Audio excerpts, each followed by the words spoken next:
The Miami Dolphins are walking a tightrope. Not the flashy kind. Not the high-wire act under stadium lights.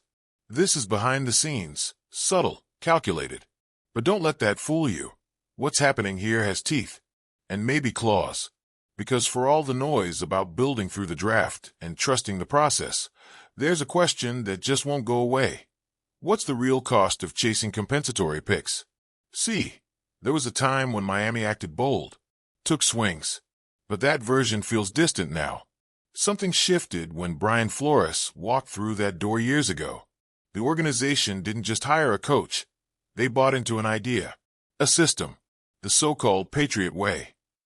A blueprint, supposedly. Efficient, frugal, patient. But it's been years. And for all the whispered comparisons to New England, the Dolphins still haven't stepped onto the biggest stage. Chris Grier has leaned in. You can see it in the moves, or sometimes, the lack of them. That's the tell. He's been playing chess, letting key free agents walk, resisting the urge to bring in splashy names early in the offseason. And for what? Compensatory picks. Not a first-rounder, not a franchise changer, just picks. Third, fourth, maybe a seventh if things break right. That's the prize. This year, they'll pocket 3. One in the third round, another in the fourth, and a seventh-rounder as a bonus. But here's where it stings. You don't get those for free. To win that game, you've got to let go of talent. You've got to sit on your hands when the market opens and players start flying off the board. Javon Holland and Robert Jones walked out the door. Big pieces. Gone. And in return, the Dolphins added Zach Wilson and James Daniels, players who might contribute, but not ones who tip the scale. At least not yet. There's a give and take. Always.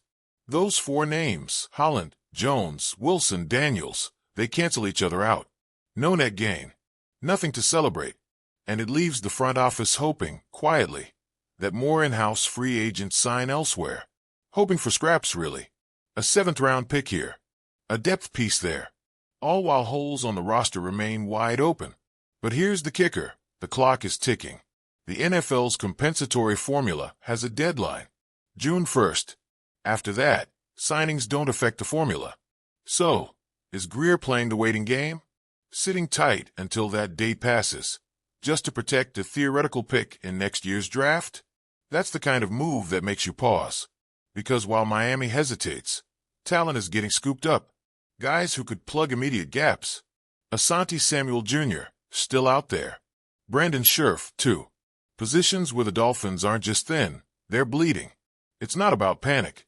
It's about sense. Logic. The math doesn't lie. You can't plug every hole in April's draft.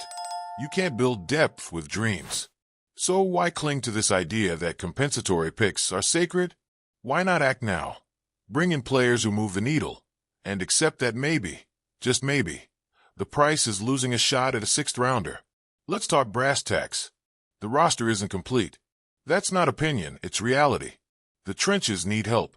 The secondary needs bodies. The offense, still searching for that spark behind center, even with Tua's progress. Depth wins in December. And Miami, for all its ambition, keeps finding itself out of breath when it matters most. And here's the deeper question. Are compensatory picks a smart way to build? Or are they just another crutch? New England made it work, sure. But they had Brady. They had Belichick at his peak. That formula isn't a plug-and-play model. It's not copy-paste.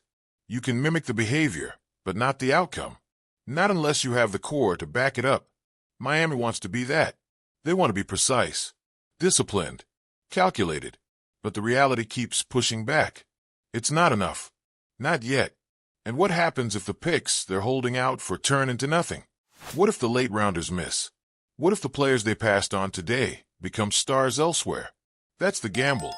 That's the uncomfortable truth no one wants to talk about. Because for every draft steal, there's a bust. For every late-round gem, a dozen forgettables.